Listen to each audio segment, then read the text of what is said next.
সামাজিক কত হিসাবে এটাকে দেখতে হবে যে কি জন্য এটা এত বেড়ে গেল। গতকালকে ঋষিগ্রামে 4 বছরের শিশু ধর্ষিত হয়েছে, নবীগঞ্জে 3.5 মাসের শিশু ধর্ষিত হয়েছে।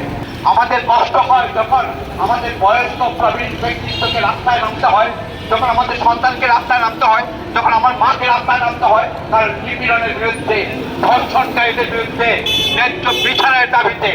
আমরা দেশের হবিগঞ্জে একটু আগে উদাহরণ রয়েছে, কমপক্ষে 3টি সংবাদ রয়েছে যেখানে যৌন নিপীড়ন হয়েছে শিশুর প্রতি।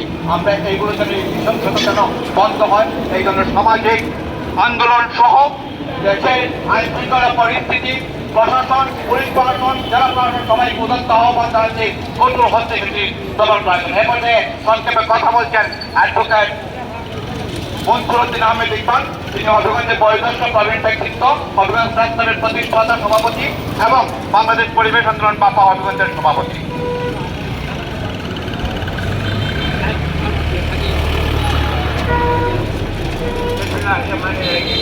আজকের এই মানববন্ধনে উপস্থিত সবাইকে শুভেচ্ছা। বিশেষ করে প্রাকৃতিক দুজনের কর্মকর্তা যারা আছেন তাদের প্রতিও কৃতজ্ঞতা জানাতে হয়, তারা এমন একটা ইস্যু নিয়ে আজকে মানববন্ধনে আয়োজন করেছেন যেটা এই মুহূর্তে বাংলাদেশের সর্বত্র একটা আলোচিত বিষয়, রাবিতা হত্যাকাণ্ড। তো রাবিতা হত্যাকাণ্ড শুধু দেশের মর্যাদা ক্ষুণ্ণ করে নাই, আন্তর্জাতিকভাবেও আমাদেরকে করে দিয়েছে। এই সমস্ত ঘটনার যদি প্রতিকার না হয়, বিচার যদি না হয়,